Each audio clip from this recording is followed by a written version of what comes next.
It's a pleasure to have you join the newsroom on TV360 Nigeria. I am Joy Uchejim.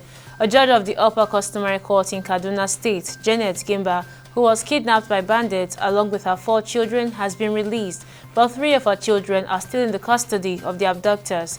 Her husband, Musa Gimba, confirmed the judge's release, but said that the woman was released without her children.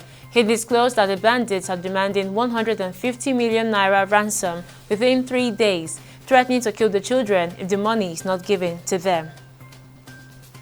And the Lagos State government has apologized to residents and commuters over the floods that left millions stranded and many areas submerged. The Lagos State Commissioner of Environment and Water Resources, Tokunbo Wahab, said this on Thursday's morning in an interview with newsmen.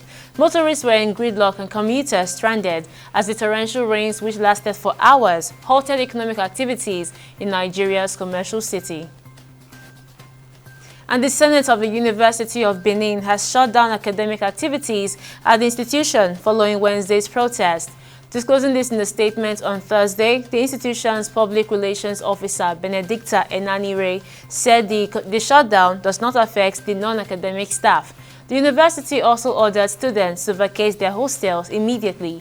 Uniben students took to the streets on Wednesday, blocking the busy Benin-Ore highway to protest weeks of power outages on their campus. And the Federal High Court Abuja has ordered the closure of 2 companies linked to the alleged $9.6 billion Process and Industrial Development Limited scandal.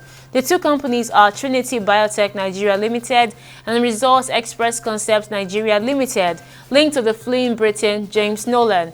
Justice Donato Zukorowo, in 2 separate judgments, held that the 2 companies were found guilty of the money laundering offenses and were accordingly convicted under the same act.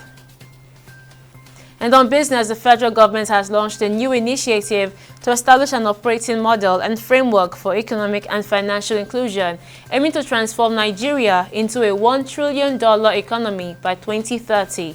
The project is designed to combat poverty and catalyze sustainable economic growth from the ground up.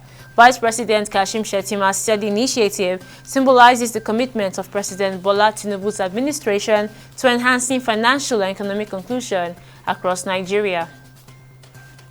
On the foreign scene, as war rages in Gaza and threatens to spread to Lebanon, Iraqi militant groups warn that they are ready to enter the fray against Israel and the United States.